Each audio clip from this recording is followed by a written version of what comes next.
Good morning students. 10th maths la exercise 2.3 la modular arithmetic sums பார்க்க போறோம். first sum பாருங்க. first அது sum பார்க்கிறதுக்கு முன்னாடி இத கண்டிப்பா இந்த ரெண்டு இத தெரிஞ்சுக்கோங்க. A congruent to B mod n, அதாவது A is equivalent to B mod n அப்படினா இதுதான் வந்து உங்களுக்கு மெயினா தெரியணும். அதை வச்சு தான் நம்ம இந்த மாடல்ல தான் எல்லா ப்ராப்ளமும் இதுல ஒரு 5 ப்ராப்ளம்ஸ் இருக்கும். இதே மாதிரி மாடல்ல தான் எக்ஸசைஸ் இருக்கும் பாருங்க.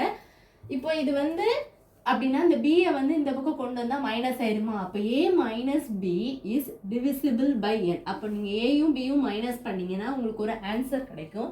அது வந்து உங்களுக்கு அந்த டிவிசிபிள் அந்த நம்பர் அங்க என்ன நம்பர் இருக்கோ அதால டிவிசிபிள் ஆகும். அதனால தான் இங்க வந்து எழுதிருக்கேன். அதுதான் இதோட meaning. a minus b is divisible by n. இது மட்டும் அந்த ரெண்டு பாயிண்ட்டை மட்டும் கண்டிப்பா நீங்க தெரிஞ்சுக்கிட்டீங்கன்னா சம்ம போட்டுடலாம். நான் ஃபர்ஸ்ட் உங்களுக்கு இந்த சம்ம சொல்றேன். உங்களுக்கு இதை வச்சு உங்களுக்கு ஈஸியா இது புரிஞ்சிடும். அதாவது a congruent to b அப்படின்னு சொல்லலாம். அல்லது a equivalent to b mod n.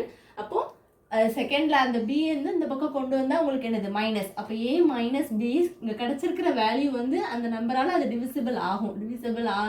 அதுதான் இந்த இதோட meaning. a minus b is divisible by n. அப்போ ஃபர்ஸ்ட் சம் பாருங்க. find the least positive value of x such that கொடுத்திருக்காங்க 71 is equivalent to x mod 8 கொடுத்திருக்காங்களா? அப்போ நான் என்ன சொல்லியிருக்கேன், இங்க என்ன நம்பரோ அல்லது வேரியபிளோ என்ன இருக்கோ அது இந்த பக்கம் கொண்டு வந்தா மைனஸ் ஆயிருமா? 71 minus x congruent to mod 8 அப்படிதானே.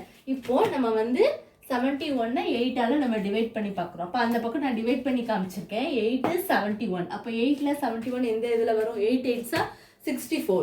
அப்போ 64 கிடைச்சா 71ல 64 நீங்கள் சப்ட்ராக்ட் பண்ணும்போது உங்களுக்கு என்ன கிடைக்கும்? 7 கிடைக்கும். அப்போ நீங்கள் என்ன பண்ணலாம்? 71ல இருந்து 7 கழிச்சா உங்களுக்கு என்ன கிடைக்கும்? 64 கிடைக்குமா? 64 வந்து 8ஆல டிவிசிபிள் ஆகுமா? ஆகும். இப்போ 71 மைனஸ் 7 congruent to mod 8. இப்போ xோட வேல்யூ வந்து நம்மளுக்கு இந்த பக்கம் தானே x இருந்துச்சு. அப்போ xோட வேல்யூ என்ன கிடைச்சிருக்கு? 7. அப்போ எழுதும் போது எப்படி எழுதணும்? 71ல இருந்து உங்களுக்கு 7 கிடைச்சா 64 வருது. அது எதால டிவிசிபிள் ஆகுது? 8ஆல டிவிசிபிள் ஆகுது. ஸோ அப்போ அதை வந்து நீங்கள் ப்ராக்கெட்டில் மென்ஷன் பண்ணணும். இதோட முடிச்சுக்கலாம். ஸ்டேட்மெண்ட்டாக எழுதுனா therefore the least positive value of x is என்னது? 7. இவ்வளோதான் இந்த வீடியோ. நெக்ஸ்ட் சம் பார்க்கலாம்.